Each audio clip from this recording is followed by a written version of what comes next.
მე ვარ ლევან გურგენიძე, ბრიტანული უნივერსიტეტის ვიცე-რექტორი აკადემიური და კვლევითი მიმართულებით.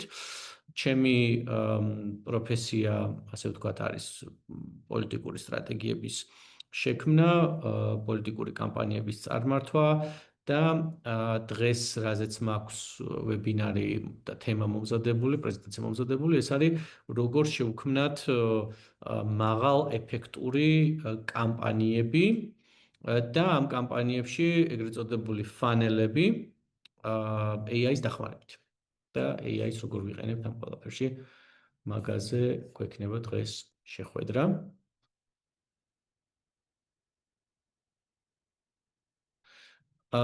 პირველი, საიდანაც დავიწყებთ, ჩვენ თემას არის ზოგადად რატო განცდიან ხოლმე კრახს კამპანიები ძირითად შემთხვევაში ეს ნებისმიერ ტიპის კამპანიას ეხება არ არის მარტო მაინც და მაინც პოლიტიკური კამპანიები ეს არის ზოგადად ნებისმიერ ტიპის კამპანია რასაც ჩვენ ვაზიარებთ ვთქვათ ციფრულ სამყაროში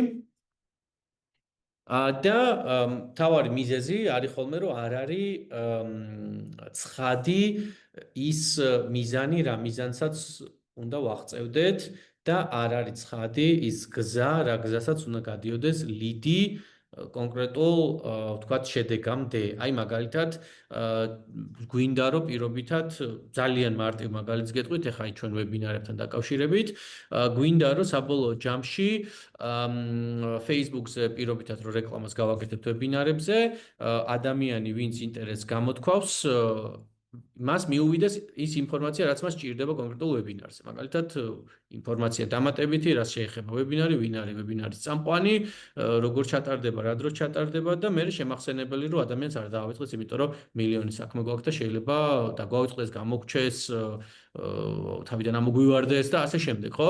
ანუ ეს გზა, რა გზას გადის ლიდი საბოლოო ჯამში, ვთქვათ, შედეგამდე ჩვენ რა შედეგიც გვინდა რომ მივიღოთ, ეს უნდა იყოს ცხადი, იმიტომ რომ სხვა შემთხვევაში ჩვენ ვერ დავგეგმავთ ამ პროცესს.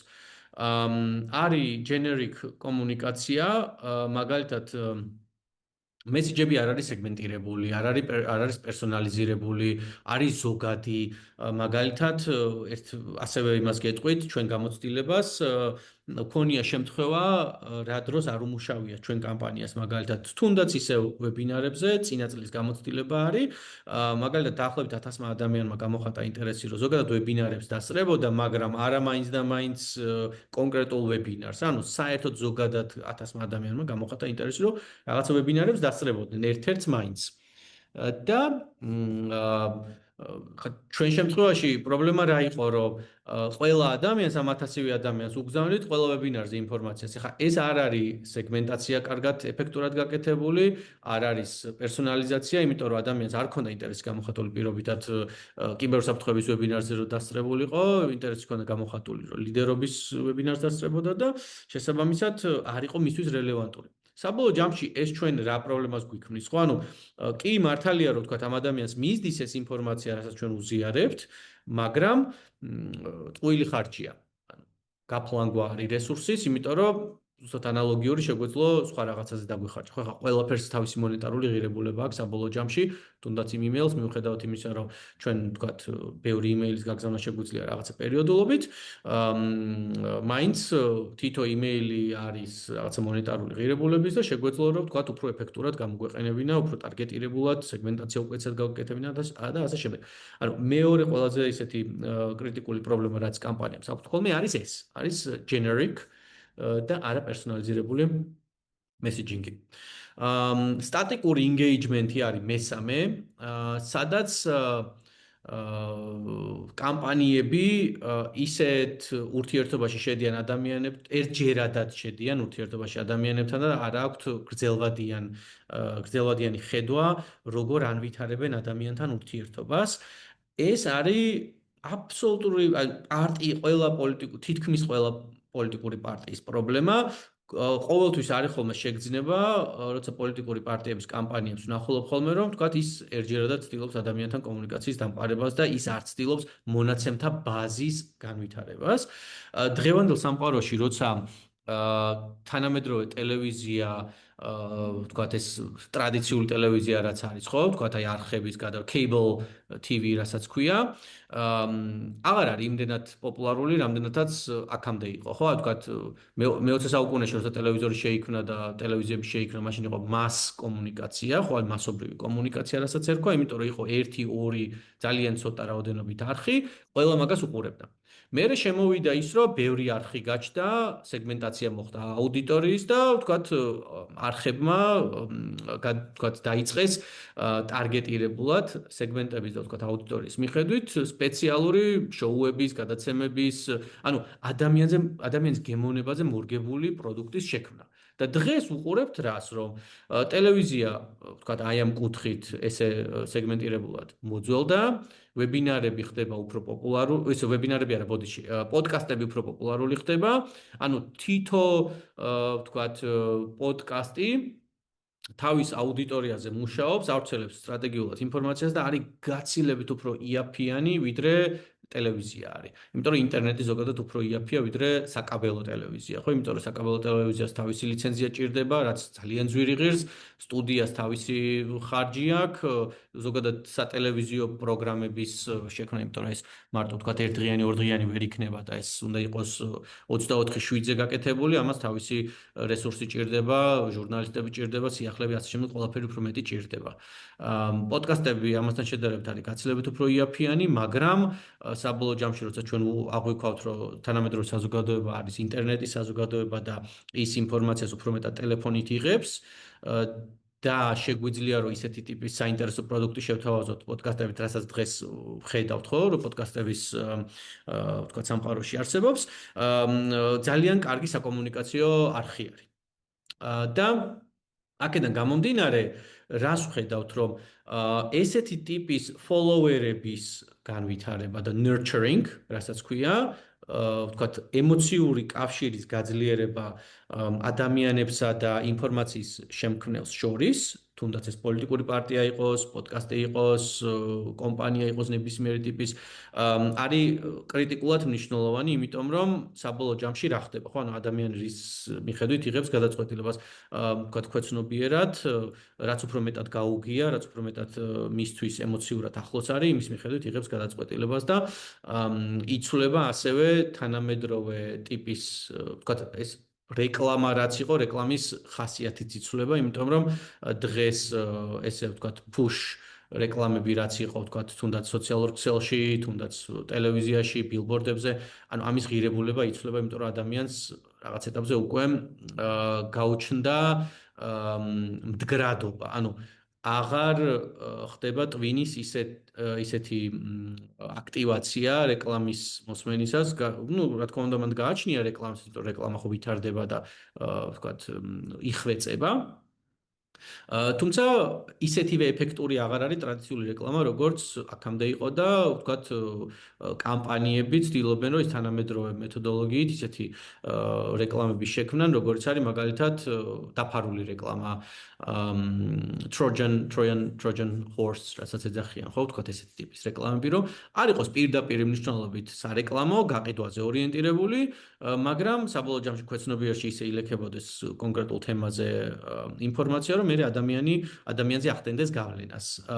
nudge, რასაც ქვია, ხო, ვთქვათ, ესეც თანამედროვე, ანუ დიდი ხანი არსებობს, თუმცა თანამედროვე მარკეტინგში და ვთქვათ, რეკლამებში ეს ფსიქოლოგიური nudging-ის გამოყენება ასევე პოპულარული გახდა.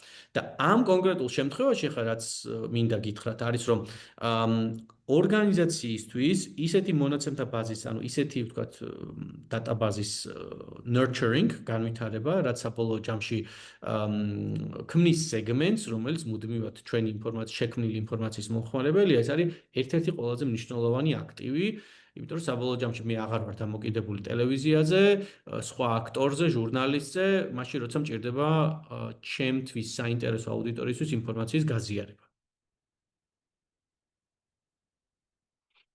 პირველი ნაბიჯი, რაც ვჭირდება რომ გადავდგათ ამ მიმართულებით, აი ესეთი მონაცემთა ბაზის განვითარებისთვის და ზოგადად წარმატებული კამპანიისთვის, არის რომ განსაზღვროთ რა არის ჩვენი ყველაზე მნიშვნელოვანი საკითხი. ვთქვათ, რა არის ის საკითხი, რაზეც ჩვენ მუშაობთ, გვადარდებს და რატო არის ახლა ეს, რომ ჩვენ უნდა განსაზღვროთ ყველა შემთხვევაში ჩვენი ტარგეტ აუდიტორია. პირველ რიგში ვიტყვი იმას, რომ ანუ არ არის სავალდებულო თავიდანვე, რომ ვთქვათ, მკაცრად განსაზღვრული აუდიტორია ყავდეს, იმიტომ რომ შეიძლება არ ვიცოდეთ.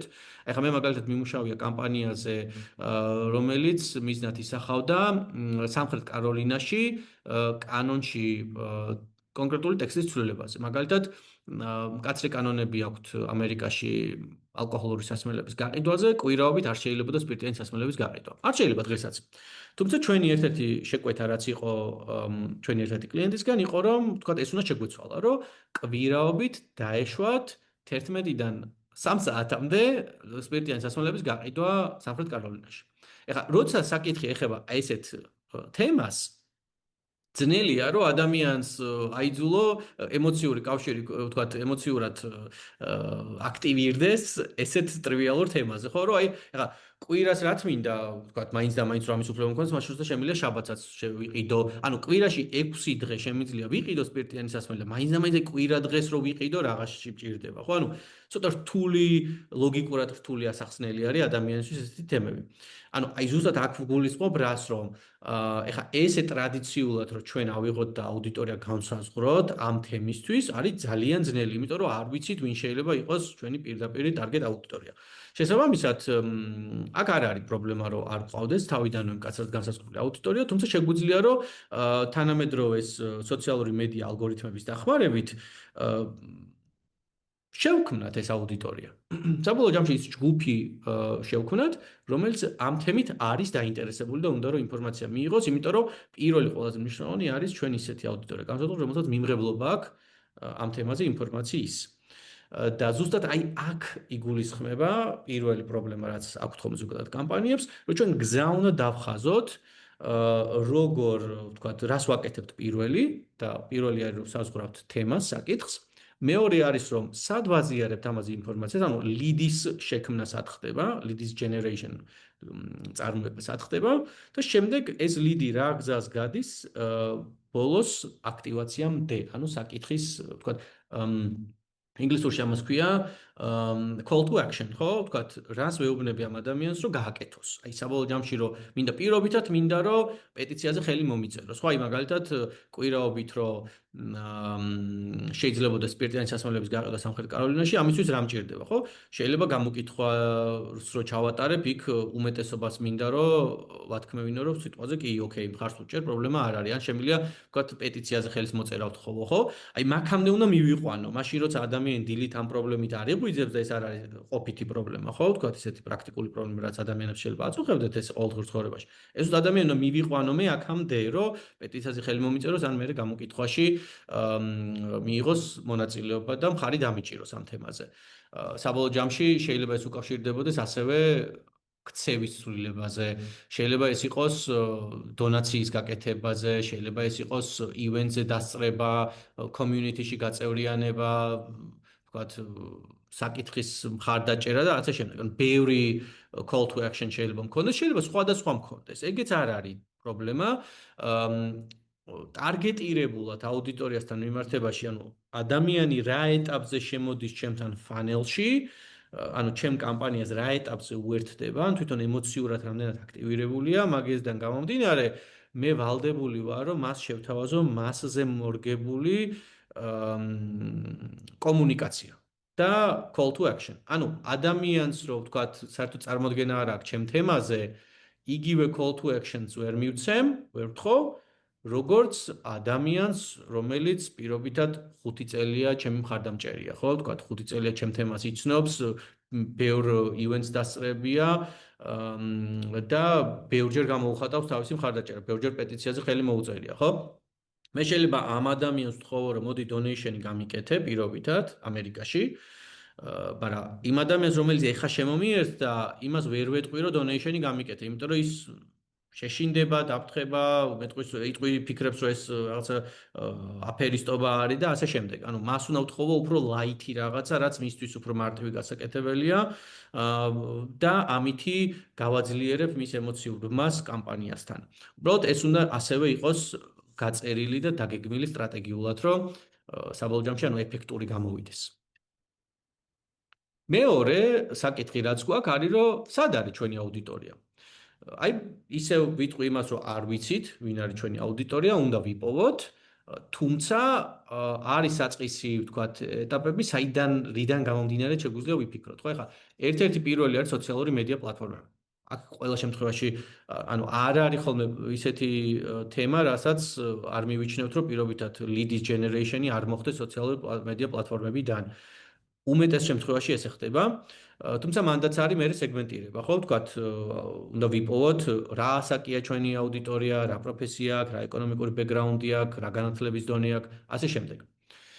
და თანამედროვე ტექნოლოგიების ინტეგრაციები როგორც ხდება ხოლმე და მაგაზე ვისაუბრებთ ჩვენ ეს აი გზას რასაც ვამბობ ხო ვთქვათ აი ლიდი რა გზას გადის იქამდე რომ საბოლოო ჯამში მე ის გავაკეთებინოთ რაც გვინდა რომ გაგვიკეთოს ჩვენი მხარდამჭერი გახდეს ხო პირობითად ეს ინტეგრაცია ზოგადად პლატფორმებზე რაც ხდება ხოლმე სოციალურ მედიაზე ყველაზე ეფექტური არის ხოლმე იმიტომ რომ პირდაპირ ინტეგრაციებია გაკეთებული ეს შეიძლება იყოს ივენთები და ვთქვათ კონკრეტული თემები communities რასაც ქვია ივენთებზე და community-ებზე ვთქვათ ტარგეტირება.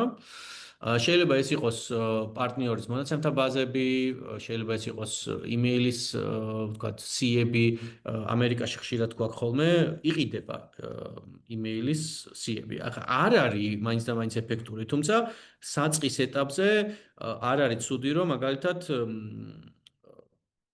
ვიყიდოთ მონაცემთა ბაზა დავატარგეტოთ, ნახოთ ვინ იქნება ჩვენით დაინტერესებული. ერთ-ერთ მაგალითს გაგიზიარებთ. ამერიკაში რო ვიყავი, დავაფუძნეთ საქველმოქმედო ორგანიზაცია Alliance for Georgia. და ერთ-ერთი რაც გავაკეთეთ ამ კუთხით იყო, რომ ვიყიდეთ დაახლოებით 1000 ქართველის მონაცემი. მონაცემთა ბაზა იყიდებოდა დაახლოებით არა 1000 არა ბოდიში თუ სწორად მახსოვს 10000 იყო 10000 ქართველის მონაცემი იყო იმეილი სახელი გვარი იმეილი და ამაში გადავიხადეთ დაახლოებით $1000 ამერიკის კვალობაზე და 10000 ვთქვათ მონაცემის ღირებულების კვალობაზე $1000 არ არის ცუდი თანხა და გადავიხადეთ დავატარგეტეთ ეს ადამიანები და აქედან რაღაცა რაოდენობა ხომ ზუსტად პროცენტი არ მახსოვს, მაგრამ ინტერესი გამოხატა რომ ჩვენი ინფორმაცია მიიღო რაღაცა სისტემატიურობით. Messaging პლატფორმები, WhatsApp-ი, Telegram-ი, Slack community-ები, ესეც არის ერთ-ერთი ვთქვათ პლატფორმები, სადაც შეიძლება რომ ჩვენი მხარდამჭერები აღმოვაჩინოთ. თუმცა ყველგან შეიძლება გაიტესტოს და იქ ვთქვათ და ამ ყველაფრის მე ფანელით თავმოყრა მოხდეს ჩვენ საკომუნიკაციო პლატფორმაზე მონაცემთა ბაზაში, საიდანაც მე ჩვენ ამ ადამიანებს გავუზიარებთ ინფორმაციას. და ესე გამოიყურება ძალიან მარტივი ფანელი. ყოველ ფანელის სახელი არ ვიცი ქართულად, როგორ არის. თქვენ თუ იცით გამიზიარეთ. თუმცა funnels ხა ინგლისურ ენაზე funnels ვეძახით ამას. და ეს რა არის ხა? პირველი არის leads generation-ი. ვთქვათ, მე social ქსელში ვაკეთებ რეკლამას, მონაცემთა ბაზა ვიყიდე, პირველი იმეილი საინფორმაციო გავაგზავნე, ასე შემდეგ, ბევრი რაღაცები გავაკეთე და მოკლედ მოხდა leads generation-ი, რომ ადამიანმა მითხრა, რომ ოკეი, მე მაინტერესებს შენი თემა. Sign up-ი გამიკეთა, ანუ მარტივი Facebook ფორმა შემივსო პირობითად იმაზე, რომ დაისწროს ჩემი events, online events. ეგ არის ნომერ პირველი. ერთ-ერთი ნომერ პირველი. ანუ ასევე შეიძლება იყოს, რომ მოდი დამილაიქე გვერდი, მოდი Facebook-ზე follower-ი გახდი, ესეც აი micro commitment-ი გამიკეთა. Facebook-ზე გვერდი დამილაიქა, პოსტი დამილაიქა, ჩემ ვებინარს დაესწრო, ისეთი რომ ვთქვათ ადამიანს დიდი commitment-ი არ კონდეს გასაკეთებელი, low friction, იმიტომ რომ თანამედროვე სამყაროში ხა ფიზიკურად მოდი ჩემთან არის ძალიან დიდი თხოვნა და ask, რასაც ქვია ინგლისურ ენაზე. შესაბამისად, low friction-ის თემაში ხდება ხოლმე ძირითადად მიკრო commitment-ები და ხო ძალიან მარტივ რაღაცას. შემდეგ triggered response არის რა, რომ თვითონ რასაც გააკეთებს, ამაზე მე მქონდეს პასუხი. ეს არის ყველაზე მნიშვნელოვანი და ეს არის ერთ-ერთი ის მთავარი პრობლემა, რაშიც იჭრებიან ხოლმე ორგანიზაციები, რომ აი ადამიანმა მაგალითად ინტერესი გამოთქვა, რომ მე ვთქვათ შენი პოლიტიკური პარტიით დაინტერესებული ვარ, შენი თემით დაინტერესებული ვარ. ანუ იქ თუ ეგრევე follow-up-ი არ მოხდა და კამპანია არ დატრიგერდა, საინფორმაციო კამპანია არ დატრიგერდა ამ ადამიანისთვის, დაიკარგა ფაქტობრივად ეს ლითი. და აქ რა მოიაზრება ეხა? ჩვენ მაგალითად, ეხა ჩვენ მაგალითს გეტყვით უნივერსიტეტის წინა სეზონზე საინფორმაციო კამპანია ქონდა დაახლოებით 200. ანუ ცალ-ცალკე საინფორმაციო კამპანია, ანუ პირობითად 5 იმეილიანი, 10 იმეილიანი, მე ვქოთ WhatsApp-ის კამპანიები ქონდა, რამდენიმე მესიჯიანი და ესენი ტრიგერდებოდა იმის მიხედვით ადამიანი რაზე აკეთებდა იმას ინტერესის გამოხატვას. ყველაზე მარტივი მაგალითი ისევ აი ვებინარებთან დაკავშირებით გეტყვით, არის რომ მაგალითად ადამიანმა გამოხატა ინტერესი რომ დაესწროს ვებინარს ლიდერობასთან დაკავშირებით. აუცილებლად მან ტრიგერდება კამპანია, სადაც ადამიანს მისდის იმეილი, ვთქვათ, ამ ვებინარზე რა ხდება, რა არის Zoom-ის ლინკი, რომელ საათზე ტარდება, ვინ არის ვთქვათ ინსტრუქტორი, ვთქვათ, წამყვანი ინსტრუქტორი ამ ვებინარზე, ასე შემდეგ. შეიძლება ამავე ადამიანს აინტერესებდეს, რომ მეტი იმეილი მიიღოს ვებინარებთან დაკავშირებით და ჩვენ აუცილებლად ამაზეც ეგზავნება წინასწარ განსაზღვრული კამპანია, სადაც უზიარებთ სხვადასხვა ვებინარზე ინფორმაციას, რომ აბა მოდი, ხო არ დაინტერესდები, რომ იმასაც დაესწრო. ამავე დროს შეიძლება ადამიანი დაინტერესდეს იმით, რომ ინფორმაცია მიიღოს თანამედროვე განათლების სფეროში, ვთქვათ, მისთვის საინტერესო მიმართულებით რა ხდება, მაგალითად მენეჯმენტის სფეროში რა ხდება. შეიძლება ადამიანი იყოს ბიზნესის მფლობელი, ვთქვათ, მენეჯერი იყოს, საშუალო მაღალ რგოლზე და ვთქვათ, აი მაგ თემებზე რა ხდება საგანათლებლო სფეროში, რა სერვისები გვაქვს, რას ვთავაზობთ, ასე შემდეგ. შეიძლება მაგით იყოს დაინტერესებული. მანდაც შეთავაზება იგზავნება, რომ ვთქვათ, ამით თუ ხარ დაინტერესებული, მოდი მარტივად ფორმა შეავსე და მე ტრიგერდება იმეილები, რომ მისდის რაღაცა პერიოდულობით იმეილები. პოლიტიკურ პარტიების შემთხვევაში, კარგ შემთხვევაში ეს ხდება ხოლმე როგორ, რომ ადამიანი როცა რაღაცა საკითხზე ინტერესს გამოთქვამს, ამაზე წინასწარ გამზადებული იმეილების კამპანია ან მესიჯების კამპანია იგზავნება მე ამ ადამიანთან. აუცილებლად არის რაღაც ეტაპზე კომიტმენტის გაზრდაზე ინიციატივა და ეს არის მოდი ჩემთან შეხვედრაზე, მოდი ჩავნიშნოთ შეხვედრა, ვთქვათ, პარტიის ლიდერთან ან ვთქვათ, ამ მიმართულებას ვინც ხელმძღვანელობს იმასთან. მოდი მაგალითად უნივერსიტეტში ღია კარის დღეზე, ესეც არის ჩვენ შემთხვევაში ერთ-ერთი შეთავაზება, რასაც უკეთებთ ხოლმე, რომ კომიტმენტი გაიზარდოს და ვთქვათ, ნელ-ნელა გავზარდოთ ეს თემა. მაგალითისთვის ვიტყვი, რომ ეხა ადამიანმა რომელმაც პირველად გაიგო რაღაცა საკითხზე ინფორმაცია, მაგალითად პოლიტიკური პარტია, რასაც უწევს ადვოკატირებას, იმას ვერ ვეტყვით, რომ მოდი ეგრევე და პარტიის ლიდერს შეხვდი, ან რაღაცა პარტიის შეხვედრაზე მიიღე მონაწილეობა. ხო, ანუ ვერ ვეტყვით მაგას, მაგრამ იმას შეგვიძლია უთხრათ, რომ მოდი ჩვენი ნიუსლეტერები მიიღე ამ თემაზე, რაზე მუშაობთ, გაიგე მეტი ინფორმაცია.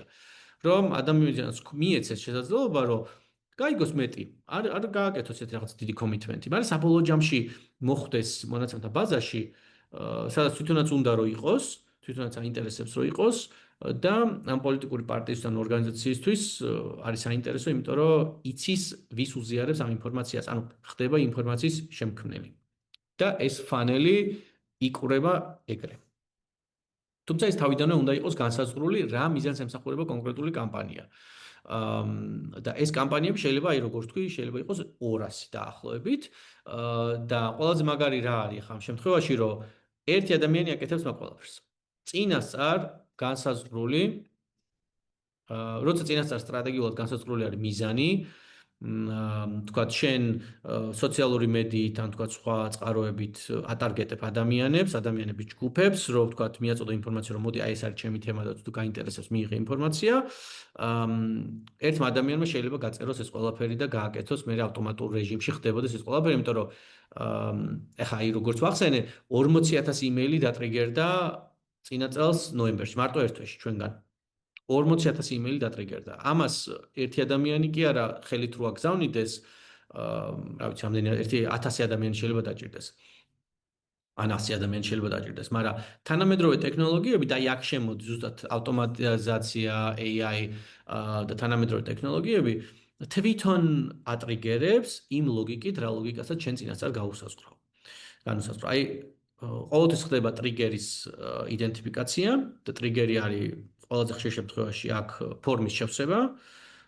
შეიძლება ეს იყოს საიტზე შემოსვლაც. საიტზე შემოვიდა ადამიანი, ჩვენ ვთხოვთ, რომ თუ აინტერესებს, რომ ჩვენ თემაზე მიიღოს ინფორმაცია, რაღაცაზე დაკლიკავს, თუ ინტერესი აქვს და აქედან ტრიგერდება რაღაცა აქტივობა, რაღაცა კამპანია. მაგრამ აუცილებლად უნდა დატრიგერდეს რაღაცა კამპანია, რომ ადამიანმა თუ ინტერესი გამოთქვა, ესე იგი, თუ რაღაცა გააკეთა, ციფრული ქმედება, აქტივობა განახორციელა, ესე იგი მას რაღაცა აინტერესებს და უნდა შევთავაზოთ აუცილებლად შესაბამისი კამპანია. და ავტომატიზაცია არის ზუსტად ეგ ამბავი, რომ ჩვენ წინასწარ განსაზღვრული კამპანიები ტრიგერდება რაღაცა შემთხვევაში და ავტომატურ რეჟიმში მისდის უკვე ადამიანის ინფორმაცია იმ სიხშირით, რა სიხშირითაც თვითონ თქვათ გამოხატა ინტერესი. აუცილებლად თვითონ უნდა გვითხრას ადამიანმა, იმიტომ რომ ყველაზე ეფექტური ეგ არის. ეხლა ჩვენ თუ მაგალითად გადავწყვიტეთ ჩვენი ინტუიციით, რომ თვეში ერთხელ უნდა იგზავნებოდეს იმეილი, ეს შეიძლება არ იყოს საკმარის და ადამიანს თქვათ გადაავიწყდეს. ანუ მისი ტვინი სხვანაირად იყოს მოწყობილი. ანუ ადამიანმა თვითონ უკეთესად იცის, რა სიხშირით უნდა რომ მიიღოს რაღაცა ინფორმაცია. ამიტომ ყოველთვის ჩვენ ვეკითხებით ხოლმე ადამიანს, ну, ყოველ შემთხვევაში უნდა ვკითხოთ ხოლმე ადამიანს, რა სიხშირით უნდა ინფორმაციის მიღება და შესაბამისად იმ კამპანიაში უნდა ხვდებოდეს, სადაც ეს სიხშირე არის განსაზღვრული. მე ხა აქ ცოტა ხნით გავჩერდები და თუ კითხვები გაქვთ, გავიაროთ.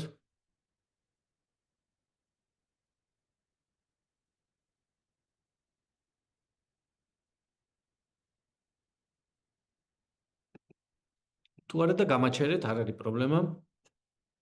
ნებისმიერ ეტაპზე. ბატონო, მე არ მაქვს შეკითხვები. მადლობა.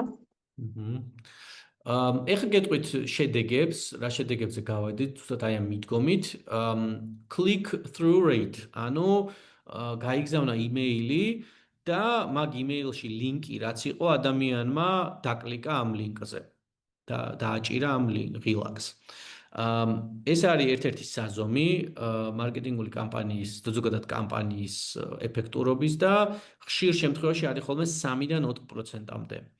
მაგრამ თუ ჩვენ გვაქვს ძალიან ისეთი refined ან დახვეწილი სეგმენტაცია, ანუ სეგმენტი ყავს მაღალხარისხიანი, ეს click through rate, ანუ CTR იზრდება. ჩვენ შემთხვევაში აი ესეთი refined სეგმენტები რაც გვქონდა 40% იყო click through rate. ანუ პირობითად 200 ადამიანს გაეგზავნა იმეილი, აქედან 40%-მა დააჭირა ამ იმეილში ლინკს, რაც ძალიან მაღალი შედეგი არის.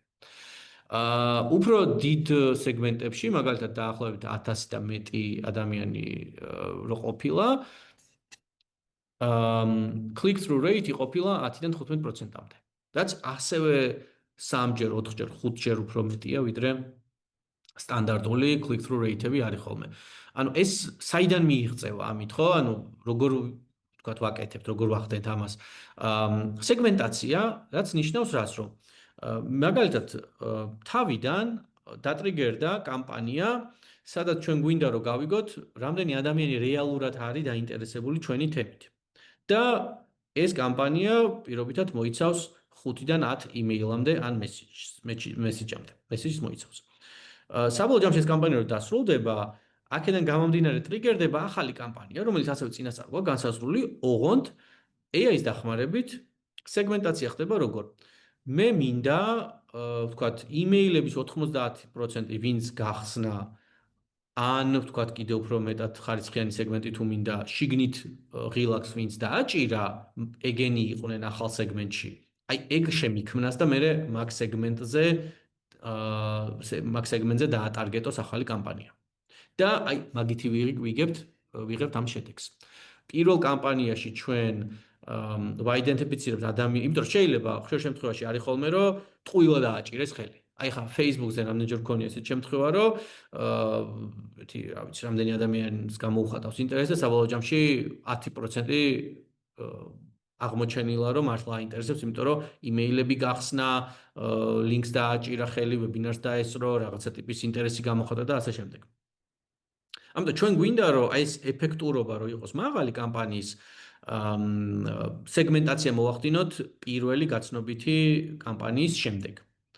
და ვინც ვთქვათ დაკლიკა ამ ლინკებს გახსნა ეს იმეილები, ესე იგი ეს იმას ნიშნავს რომ აინტერესებს ამ ადამიანს და ვთქვათ პოტენციურად არის ჩემი ინფორმაციის მომხმარებელი, მე უკვე კონკრეტულად აი ამ ადამიანებს ვატარგეტებ უფრო ისეთი კამპანიით, სადაც ცოტა უფრო მეც ვთხოვ ვიდრე მარტო იმეილის გახსნა არის.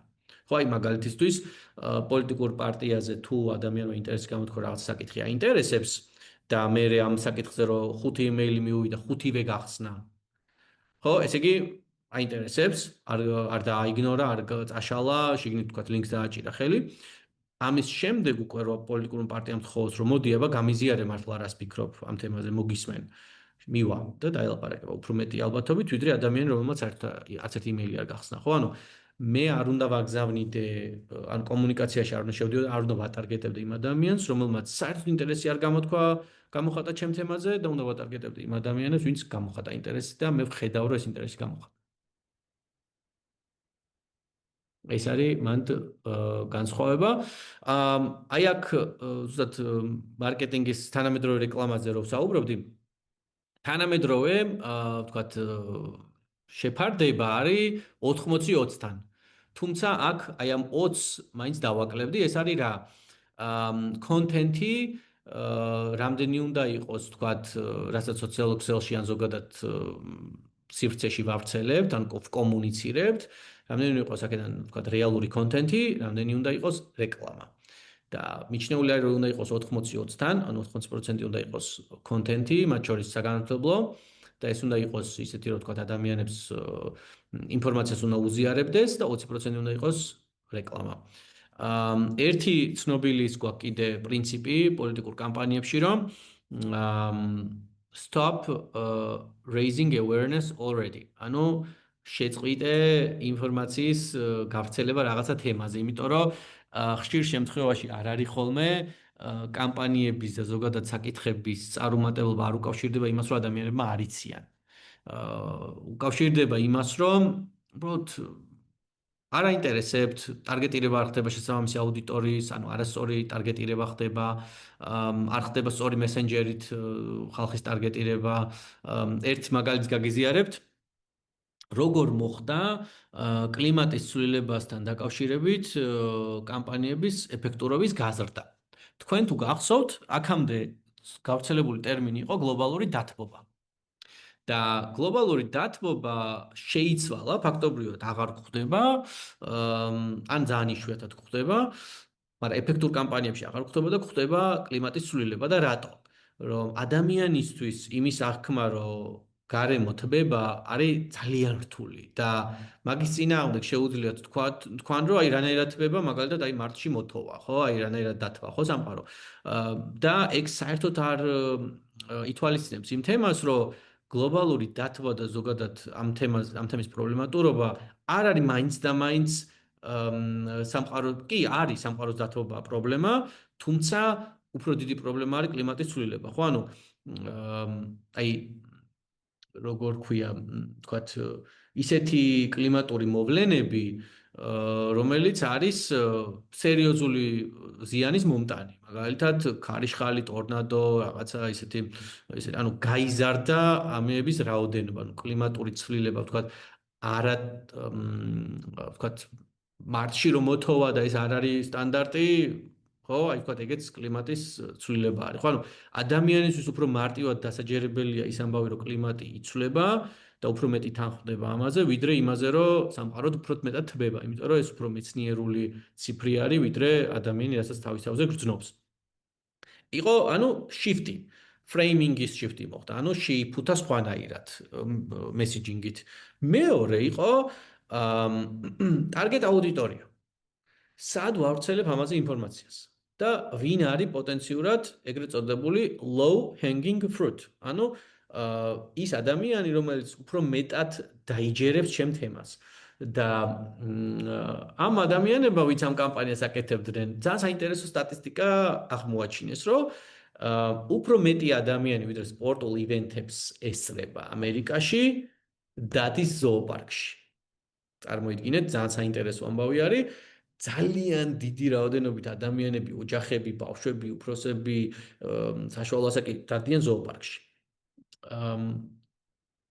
და ზოოპარკში რო დადიან მათვის რეპუტაციულად და დამაჯერებლობით სარგებლობს ზოოპარკის თანამშრომელი. იმიტომ რომ ზოოპარკში რომ მივდივარ მე არ მაქვს მოლოდინი რომ იქ პოლიტიკურ მესეჯს ვიღაცა მეტყვის, ანუ ზოოპარკის თანამშრომელი როცა მე მეტყვის იმას რომ აი მაგალითად polar დათვს ხო, მაგალითად თეთრ დათვს რომ თავისთან მაში აღარ რაღაცა ქართულად ცოტა გავიჭედებ, მაგრამ ინგლისურად რო ვარ ხოლმე, ინგლისურად უყვებ ხოლმე ამ ყველაფერს, მე რაღაც ქართულად თარგმნა ცოტა მიჭირს ხოლმე. თქვათ თეთრი დათვი სადაც ცხოვრობს, იქ რო პრობლემა იქნება და იქ რო მაგალითად სამყარო უფრო დათვა და ამ ეს დათვები იხოცებიან, ადამიანი უფრო დაიჯერებს. გესმით? ანუ ვიდრე ის რომ პოლიტიკოსი როცა ეთქვის, ანუ მესენჯერის ის ადამიანი ვინც ამ ინფორმაციას ავრცელებს, კრიტიკულად მნიშვნელოვანია. ხა ზოოპარკის თანამშრომელს არანაირი ინცენტივი არ აქვს, რომ ადამიანს დააჯეროს, ეს მართალია თუ ტყუილია, ხო? იმიტომ რომ ეს პოლიტიკურ ქულას არ იჭერს ამაში. შესაბამისად, დამაჯერებლობა მაღალი აქვს და ზუსტად ეგ ადამიანები დაატარგეტეს და ეგენი გახადეს მთავარი მესენჯერები თავიანთი კამპანიების, ვთქვათ, ადამიანებმა, კამპანიებმა, რომლის მიზანიც იყო, რომ ეს საკითხი უფრო მნიშვნელოვანი გამხდარიყო ფართო აუდიტორიისთვის. და შეიცვალა, ხო, გარემო საერთოდ, ანუ ამ თემის მიმართ დამოკიდებულება შეიცვალა. ერთ კამპანიაზე კიდე გეტყვით, ძალიან საინტერესო კამპანია იყო.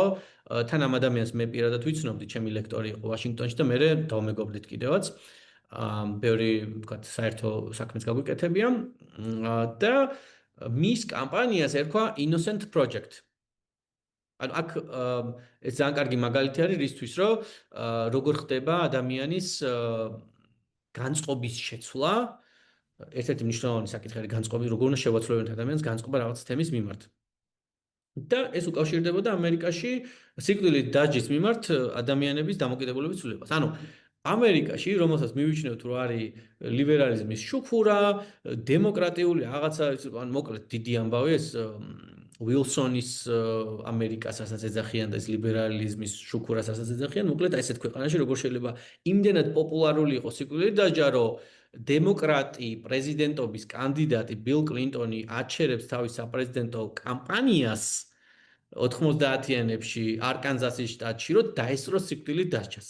ანუ იმდენად პოპულარული იყო სიკვდილით დასჯა ამერიკაში, რომ ბილ კლინტონმა შეაჩერა თავის პოლიტიკური თავის კამპანია, საპრეზიდენტო კამპანიას, რაც აკეთებდა არკანზასის შტატში და დაესწრო სიკვდილით დასჯას.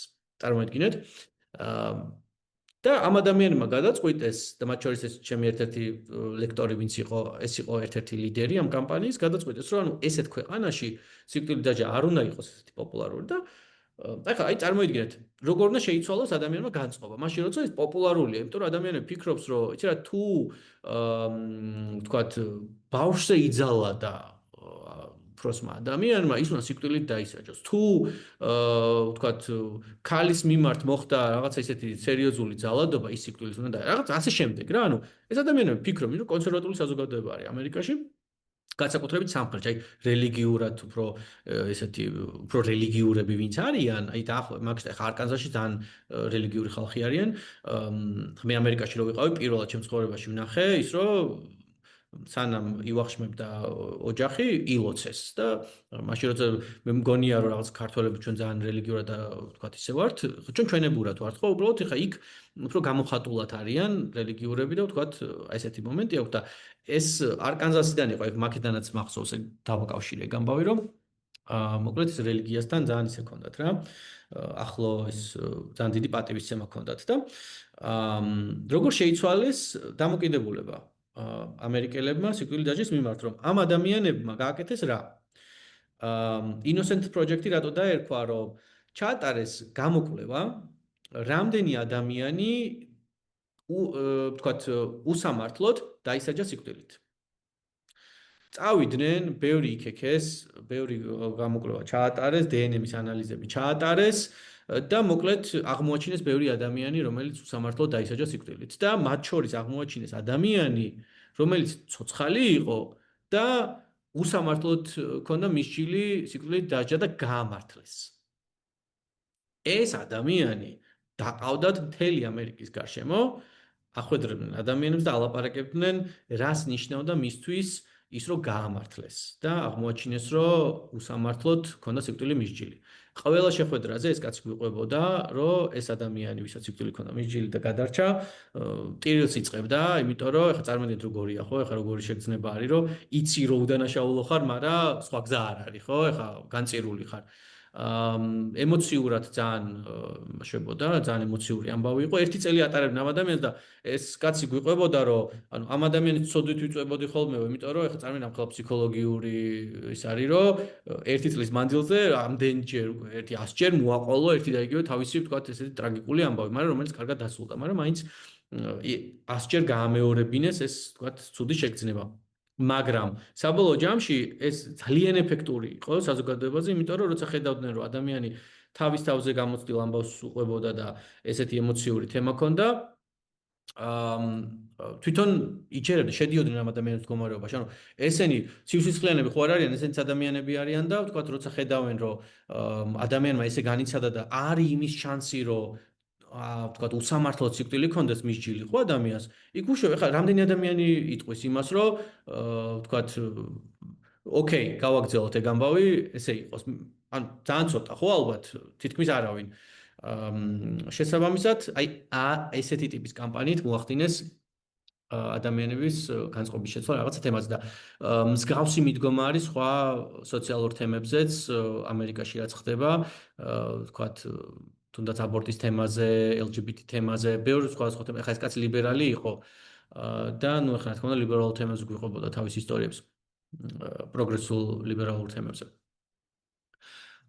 თუმცა ერთ ამბავსაც გეტყვით, სანამ შემდეგი ნაწილზე გადავალ, თვითონ მიუხედავად იმისა, რომ ლიბერალი იყო და დემოკრატი იყო და გარემოს დაცვის თემები ძალიან გულთან ახლოს მიქონდა, იმიტომ არ გადაწყვიტა, რომ თავის სახურავზე მზის პანელები გაეკეთებინა, რომ მართლა ვთქვათ ეს გარემოს მიმართ თემა ქონდა. ამერიკაში ესეთი გამოთქმა არის, ანუ bleeds blue, ანუ იმდენად დემოკრატია, რომ ლურჯი სისხლი მოსდისო რა. და დემოკრატიის ფერი ხო ლურჯია და მიუხედავად მაგისა, რომ ლურჯი სისხლი მოსდიოდა იმდენად დემოკრატი იყო, იმიტომ გადაწყვიტა, რომ თავის სახურავზე მზის პანელები გაეკრო, რომ მაგის გვერდზე არ აშენებულიყო მაღალი შენობა. ანუ ეგეც თვითონ კომედიის, ანუ ეს იუმორით გვიყვებოდა ამ ამბავს, რომ კი, მართალია ეს თემა მქონდაო, მაგრამ ეხა ის რომ მე ფინანსური სარგებელს მივიღებდი, ვთქვათ, მზის პანელების გაკრობით, ან ვთქვათ რაღაცას შევცვლიდი, არ იყო რა, ანუ იყო, იმიტომ რომ ეს ანუ საბოლოო ჯამში უნდა აღმოვაჩინოთ ადამიანს რა ამოძრავებს, ხო? და ვთქვათ, მე ეგ უნდა დავატარგეტოთ და შევეცადოთ, რომ მაგაზე მოვახდინოთ აპელირება. აი, როგორც თქვი, სეგმენტაცია არის ყველაზე მნიშვნელოვანი ნაწილი ამ ყველაფერში, რაშიც ხელოვნური ინტელექტი გვეხმარება. ხელოვნური ინტელექტი კიდე ბევრ რაღაცაში, თანამედროვე ტექნოლოგიები ბევრ რაღაცაში გვეხმარება, მათ შორის ეხა ბოლო პერიოდში რაც განვითარდა, ეს არის ზარის დაგენერირება. ეს არის რომ ვთქვათ, აი მაგალითად შემომივიდა ლიდი, ხო? და მე მინდა გავიგო რამდენად ხარისხიანი ლიდი არის. ერთი არის რომ ვთქვათ, იმეილები გავუგზავნო და ვნახო რამდენს ხსნის. მეორე არის რომ რაღაც ეტაპზე მე ზარი დავაგენერირო. ეხლა როცა მე 40000 იმეილს ვაგზავნი და მყავს პირობითად 5000 ადამიანი შემონაცემთა ბაზაში. ადამიანების დაქირავება იმისთვის, რომ ზარი განახორციელონ, არის ძალიან ძვირი.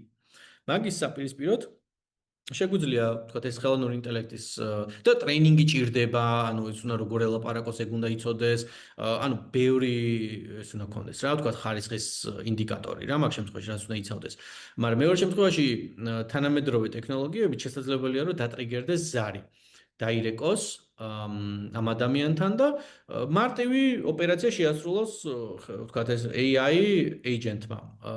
დრო ვთქვათ დაადგინოს რამდენად ღირებულია ეს ლიდი, კითხოს მაგალითად მართლა უნდა თუ არა აქ რეგისტრაცია, ხშირ შემთხვევაში აქ არის ხოლმე ისიც გაყიდვების დაფინალურებაც, ანუ იმდენად ხარისხიანი აგენტები შეიქმნა, რომ გაყიდვებსაც აფინალურებს რა, ანუ ყიდის რაღაცა პროდუქტს ამ შემთხვევაში.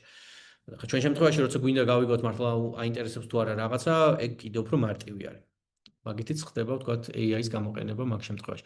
თუმცა აი ესე გამოიყურება სეგმენტაციის ვთქვათ ეს ზოგადი რუკა თავიდან ვიწყებთ იმითი რომ ვთქვათ ეს არის early stage learner-ი მე არის დაინტერესებული მაგრამ არის პასიური მე ხდება აქტიური და მე ხდება highly engaged advocate რაღაცა თემის ეს ნუ ღირებულების განსაზღვრელი არის ეს ჩვენი ვთქვათ pillars რასაც ქვია და ამ ყველაფერს უნდა კონკრეტული კამპანია აკეთებდეს. თავიდან ეს ხდება, აქედან საიდანაც ვიწყებთ, სოციალური მედიით ხდება ამ ადამიანების დაიდენტიფიცირება, მერე ვთქვათ, email კამპანიით, AI აგენტით, დაგენერებული კოლით, ვცდილობთ, რომ გავაძლიეროთ ემოციური ბმა ადამიანებთან, მერე ვცდილობთ, რომ ნელ-ნელა პატარ-პატარა ნაბიჯებით ადამიანის კომფორტული რაც არის, ეს ადამიანები გავხადოთ უფრო აქტიური და ბოლოს ეს ადამიანები გავხადოთ ჩვენი ადვოკატები. და ეს სულტად სეგმენტაციით ხდება. ნაჯინგზეც ვილაპარაკეთ. საინტერესო ამბებიც გვაქვს. აი მაგალითისთვის ერთს გაგიზიარებთ. იმისთვის რომ ადამიანებს ჯანსაღი კვების მიმართ ნაჯინგი გაეკეთებინათ, შეცვალეს თებში ზომა. ანუ პატარა თებში, ანუ თუ სასადილოებში თუ მოხვედრილ ხართ, ისეთი აი ხო იცით, ერთ თანხას რო იხდით და ვთქვათ, შედიხართ და eat as much as you want არის, პატარა თებშები აქვთ, რომ დიდ თებშზე უფრო მეტი ის არის. ანუ ეგეც პატარა მომენტი არის, რასაც ნაჯინგის მიხედვით ადამიანები აკეთებენ. თუმცა ასევე ერთ საინტერესო ისტორიას გაგიზიარებთ ერთ კამპანიაზე. ერთი კომპანიის მიზანი ამერიკაში იყო, რომ ენერგიის კონსერვაცია მომხდარიყო და ადამიანებს არ გაეფლანგათ ენერგია და გააკეთეს როგორ. გაუზიარეს მარტივი მესიჯი, რომ აი მაგალითად თუ ადამიანი ბევრს ხარჯავს ბევრ ელექტროენერგიას ხარჯავს, იმას დაუწერეს, რომ შენ პირობითად ხარ ლუზერების სიაში, სამეზობლოში, იმიტომ რომ შენ ყველაზე აი ტოპ 20%-ში შედიხარ ყველაზე მეც ვინც ხარჯავს და წითელი ის აქვს რა, სმაილიკი. ვინც თქვათ ნაკლებს ხარჯავს, იმას უთხრეს, რომ შენ ძალიან მაგარი ტიპი ხარ, ტოპ 20%-ში ხარ, რომელიც ყველაზე ნაკლებს ხარჯავს და მწვანე ის აქვს, ხო, სმაილი, რომელიც ბედნიერია და ეუბნება, რომ ოკეი, ესე გააგრძელე. არავის არ უნდა მეზობლებთან მიმართებაში, აი ზუსტად ჩემი, ვთქვათ, იმის ეხა წინა მაგალითი რაც გითხარით, სამეზობლოსთან მიმართებაში არავის არ უნდა რომ იყოს ლუზერი, ხო? უნდა რომ არა მე ყველაზე მაგარი მეზობელი ვარ, ყველაზე მაგარი შედეგი უნდა დავდო და ამან შედეგი მოიტანა ის რომ ადამიანების მიზანი გახდა ენერგიის კონსერვაცია. სასტუმროებში შეიძლება შეხვედრილი ხართ იმას რომ ესეთი მესიჯი გაქვთ, მაგალითად სასტუმროს 80%-ის დამსვენებლები მაგალითად როგორც თქვენ ხართ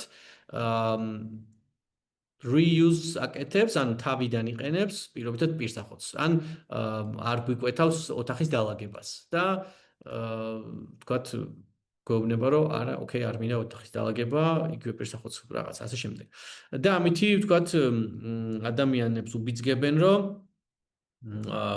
ხელახლა გამოიყენონ, გარემო დაიცვან და შესაბამისად ნუ ეს სასტუმროსთვის არის თანხის დაზოგვა კომერციული, ხო? ანუ მარტივი მესიჯით როცა ადარებს ხვას, ადამიანს არ უნდა რომ იყოს აუთლაიერი, ხო, უმეტეს შემთხვევაში. და ეს გავლენას ახდენს ადამიანის ქცევაზე. ესეთი საინტერესო ისტორიები არის ამ მიმართულებით. ამაზეც ესეც გავიარეთ, ამაზე დროს არ დაგაკარგინებთ, იმიტომ რომ მაინც უკვე ბოლო ნაწილში ვარ და კითხვებზეც მინდა რომ გადავიდეთ. როგორ უნდა გამოიყურებოდეს ჩვენი კამპანიის დიზაინი, პირველი არის რა არის თემა, სად არის ჩვენი აუდიტორია, როგორ გამოიყურება ეს სისტემა, ვთქვათ ეს ფანელის არხი როგორ გამოიყურება, რა ჩენელებს ვიყენებთ, რა მეთოდებს ვიყენებთ საკომუნიკაციოდ, ეს არის იმეილი, მესიჯინგი, თქვათ ხმის აგენტების გამოყენება თუ სხვა და როგორ დავასეგმენტირებ ადამიანებს. ესეც არის ერთ-ერთი ყველაზე კრიტიკული კითხვა. იმიტომ რომ საბოლოო ჯამში სეგმენტი განსაზღვრავს ჩემი კამპანიის წარმატებას. არ გვჭირდება რომ ვიყოთ იდეალურები, გვჭირდება რომ შევქმნათ სისტემა და ნელ-ნელა დავხვეწოთ ეს სისტემა. განათლების სფეროში გვაქვს PDCA ციკლი, ანუ ჩვენ რაღაცას ვგეგმავთ, ვახორციელებთ, ვაკეთებთ შეფასებას და მე ამაზე რეაქციას, ზუსტად ანალოგიურად კამპანიებზეც. ჩვენ რო პირობითად 5 იმეილი გავაგზავნეთ და ვნახეთ რომ თავიდან რო ინტერესი გამოთქვა ვიღაცამ, მაქედან მარტო 10% შენარჩუნდა, ესე იგი რაღაც შეიძლება დავკარგე ადამიანები, თქვა პირველი იმეილი ნახა უფრო მეტმა, მეორე უფრო ნაკლებმა, მესამე უფრო ნაკლებმა და ასე შემდეგ. ხო, ანუ რაღაც ეტაპზე დავკარგე ადამიანების ჩართულობა. ესე იგი, შემიძლია გავაუმჯობესო იმეილი, ხო, თქვა თან საკომუნიკაციო რაღაცა არხი. ამაზე უნდა, რა თქმა უნდა, ანალიტიკურად ჩავერთოთ და აი ზუსტად მან შემოდის ადამიანი, რომ მე თქვა აქვს იმის დრო, რომ ამის შეფასება გააკეთოს. და გაუმჯობესოს ის პროდუქტი, ის კონტენტი, რასაც ადამიანებს უზიარებს. არ გვჭირდება დიდი გუნდი, ერთი ადამიანი საკმარისია ამ ყველაფერში. არ გვჭირდება იდეალური გეგმა, იმიტომ რომ ყველაფერი შეგვიძლია რომ დავხვეწოთ ნელ-ნელა.